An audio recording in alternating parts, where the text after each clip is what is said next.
Welcome all of you.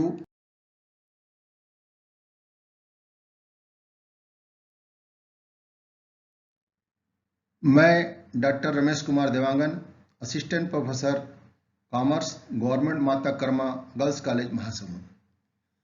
Video lecture part 5 में हम पंडित रविशंकर शुक्ल विश्वविद्यालय रायपुर के स्नातकोत्तर पाठ्यक्रम एम.कॉम थर्ड सेमेस्टर के अनिवार्य चतुर्थ पेपर मैनेजमेंट अकाउंटिंग के इकाई 5 मार्जिनल कॉस्टिंग अर्थात सीमांत लागत पर पुनः चर्चा करने के लिए इस वीडियो में प्रस्तुत है। आइए चलते हैं सीमांत लागत से संबंधित न्यूमेरिकल प्रश्न को समझने के लिए, अध्ययन करने के लिए।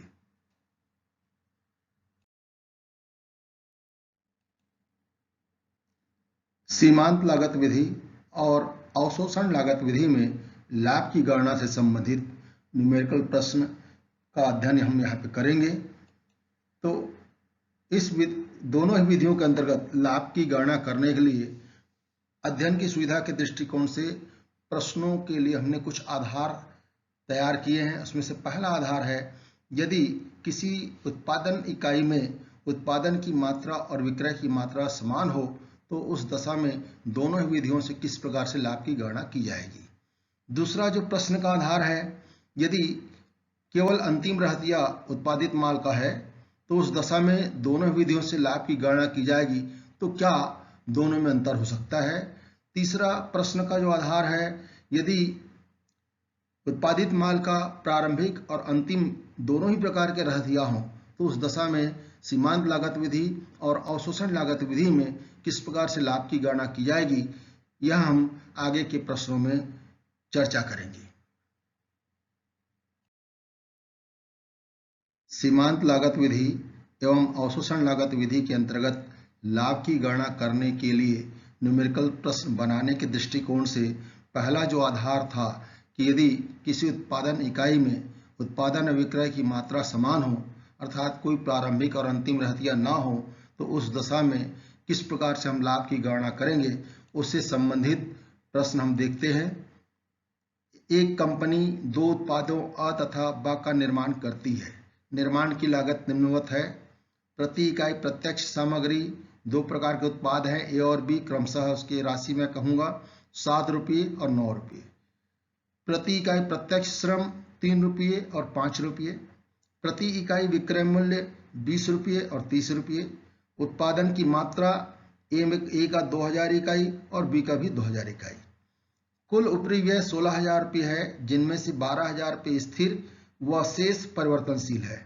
इन उपरी व्ययों का आवंटन उत्पादन के अनुपात में होना है।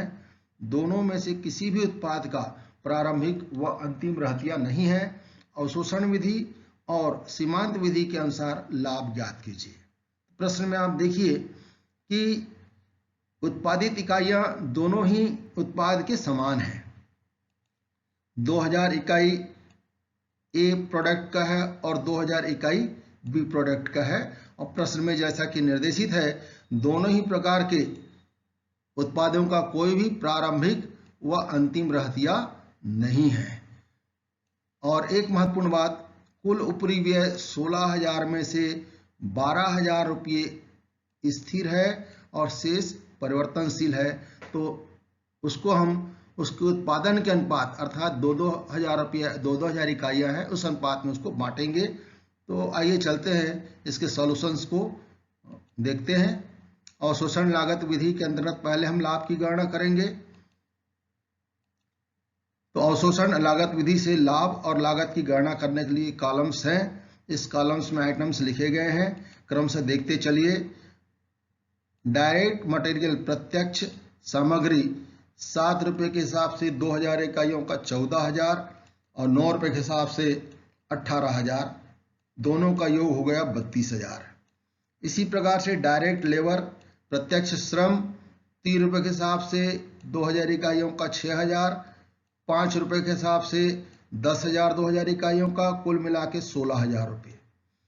ओवरहेड्स जो ऊपरी व्यय की बात कहा गया है प्रश्न में, वेरिएबल्स हम देखें तो 1 रुपये के हिसाब से 2000 रुपये हो गया, यहाँ भी 1 रुपये के हिसाब से 2000 हो गया, कुल 4,000 रुपये परिवर्तनशील व्यय हुए।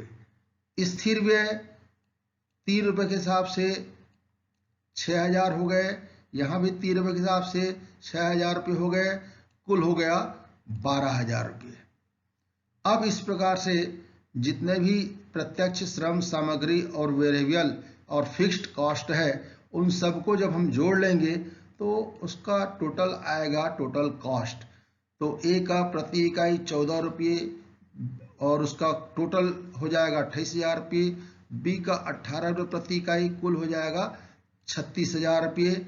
और इस प्रकार से दोनों ही प्रोडक्ट ए और बी का कुल लागत हो जाएगा 64,000 रुपये। प्रश्न में सेल्स दिया है, विक्रय दिया हुआ है, देखिए प्रति इकाई विक्रय मूल्य 20 रुपये है, तो 20 रुपये के हिसाब से ए का और 30 रुपये के हिसाब से बी का कुल 2,000 इकाइयों को बेचा जाएगा, क्योंकि कोई भी अंतिम रहतिया नहीं बच रहा है। तो हम विक्रय में आप पहुंचते हैं।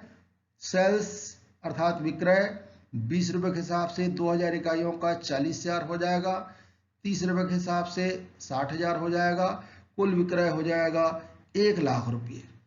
अब ऊपर में हमारा जो कॉस्ट निकला हुआ है उससे हम डिफरेंस निकालेंगे प्रॉफिट के लिए। तो 6 रुपया प्रति इकाई प्रॉफिट ए उत्पाद का, और कुल के रूप में देखें तो 40,000 में हम 28,000 को माइनस करेंगे तो ये लाभ आ जाएगा 12,000 रुपये ए उत्पाद का। ठीक इसी प्रकार से बी उत्पाद का देखें, 30 रुपये उसके सेल्स है, उसमें 18 रुपये को हम यदि माइनस करेंगे तो ये हो जाएगा 12 रुपये प्रति इकाई। और कुल के रूप में देखें तो 60,000 में 36,000 को माइनस किए तो 24,000 रुपये। दोनों ही को हम योग लगाएं 12,000 और 24,000 तो कुल 36,000 रुपये योग हो गया लाभ का। तो ये अवशोषण लागत विधि के अंतर्गत हमने लाभ की गणना कर लिया 36,000 रुपये। अब दूसरी जो विधि है सीमांत लागत विधि, उसके अंतर्गत भी हम देखें कि उसके अंतर्गत कितना लाभ निकलता है।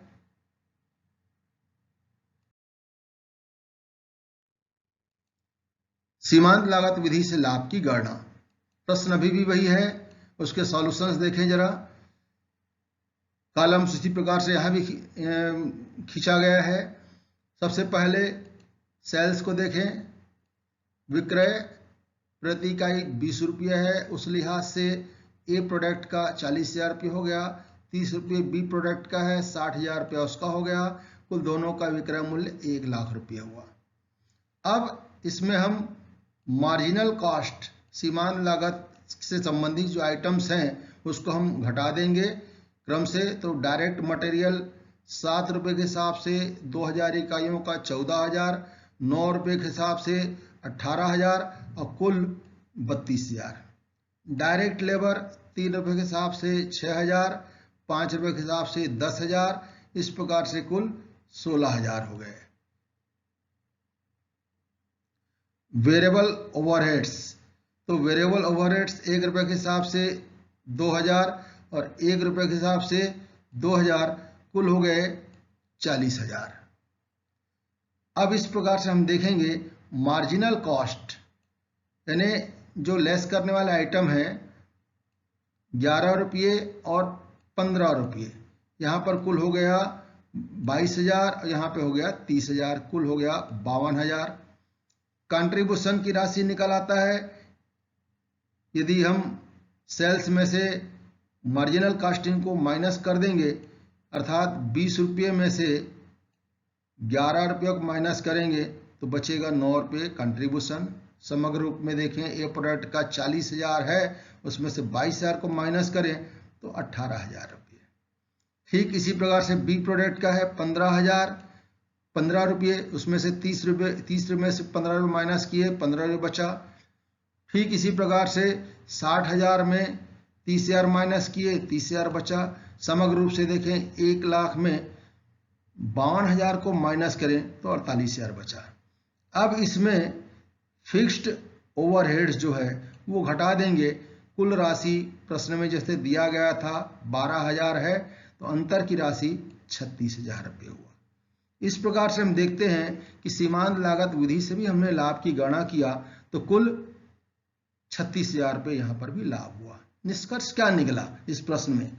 तो निष्कर्ष के रूप में आप देखेंगे, जब उत्पादक संस्था में प्रारंभिक रहतिया व अंतिम रहतिये का कोई शेष नहीं रहता है, अर्थात एक अवधि का संपूर्ण उत्पादन उसी अवधि में बेच दिया जाता हो, तो सीमांत लागत विधि और अवशोषण लागत विधि के अंतर्गत गणना किए गए लाभ में कोई अंतर नहीं होगा।